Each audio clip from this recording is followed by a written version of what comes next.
especially now with this pandemic coming to the United States, the Asian community, the Chinese community is going to be blamed for it. The Asian community across the country is going to be blamed.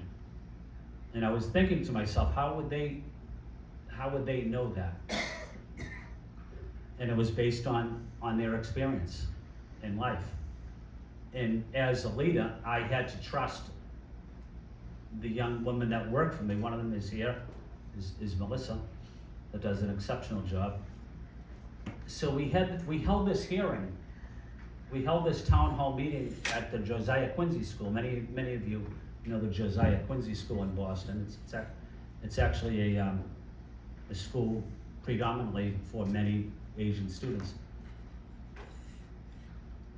And everyone was speaking, and then the most remarkable comment I heard that night was from a young woman. She was a high school student, and she went to Boston Latin High School, which is one of the best high schools in the country. And she raised her hand and she said to me, she got onto the train to go to high school. I don't know where she was coming from, maybe Charlestown or maybe Chinatown, and she was going over to Boston Latin. But when she got onto the train, everyone on the train, mostly everyone on the train, got up. And they were sitting down at the bench on the train. They got up and they got off the train because they associated her with the pandemic. And she was telling me this story. And what she wanted was to ensure that we knew the impact that this pandemic would have on the Asian community. And as a leader, there was no textbook on how to respond to a pandemic. There was no textbook how to communicate. One of the professors was talking effectively about communication, whether it was through traditional communication or social media. But what was important was how to communicate effectively to my constituents, and I represent the largest Chinese community in Boston, probably in New England. But what was important for me is to communicate effectively, not just to my constituents, but to the Asian community across Massachusetts. And how do I do that? I only speak English, unfortunately. But the members of my staff speak Cantonese. They speak Mandarin. They were able to effectively communicate our message of don't blame the Asian community in America for this pandemic. Even though I think our country did do that. We saw violence against Asians, including in Boston, but across the country, violence against Asians go up. We saw hate crimes go up. And it was important to continue to speak out and educate people as a leader, as a neighbor, as an elected official, about trying to bring people together and not be divisive. And I was thinking back to my service in the Persian Gulf. I was on a ship. I was in a small country also called Bahrain with many Asian American. This is before the pandemic. But I was thinking to myself, here they are, these young men and women, and they're willing to give up their life for our country in the Persian Gulf, if necessary. And at the same time, years later, during this pandemic, their grandparents, or their parents, or their aunt or their uncle are being subjected to hate and violence just because they're Asian, just because they're Chinese, or any other ethnic nationality. So, as a leader,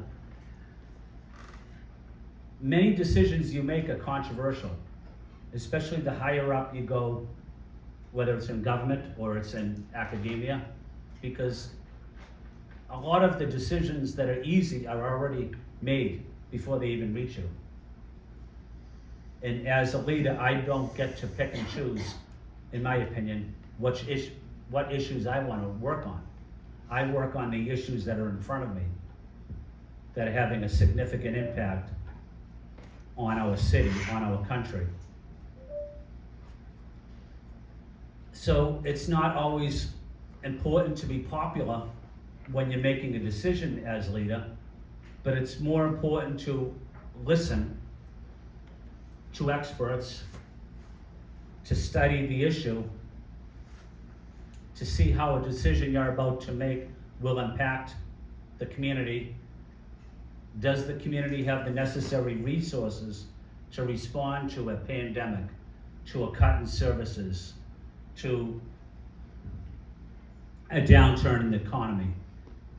And then make your decision and stand by it, and communicate your decision to residents in an effective way by being brief, by telling exactly what you believe in, giving people the facts, and not passing blame or passing the buck.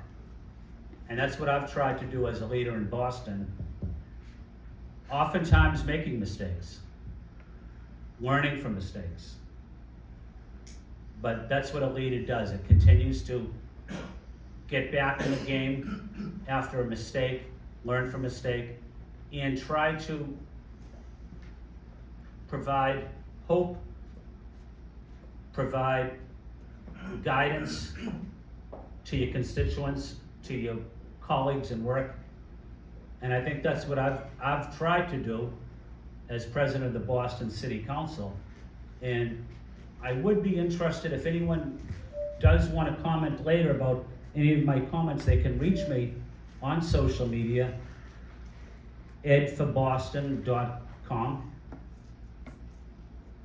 or through social media, through Twitter, Ed for Boston, ed.flynn@boston.gov, as well as my email. So I do want to hear from residents and do want to hear from the Chinese community about some of the issues that are concerned to them, and how I can be more effective as a leader here in Boston or across the country as well.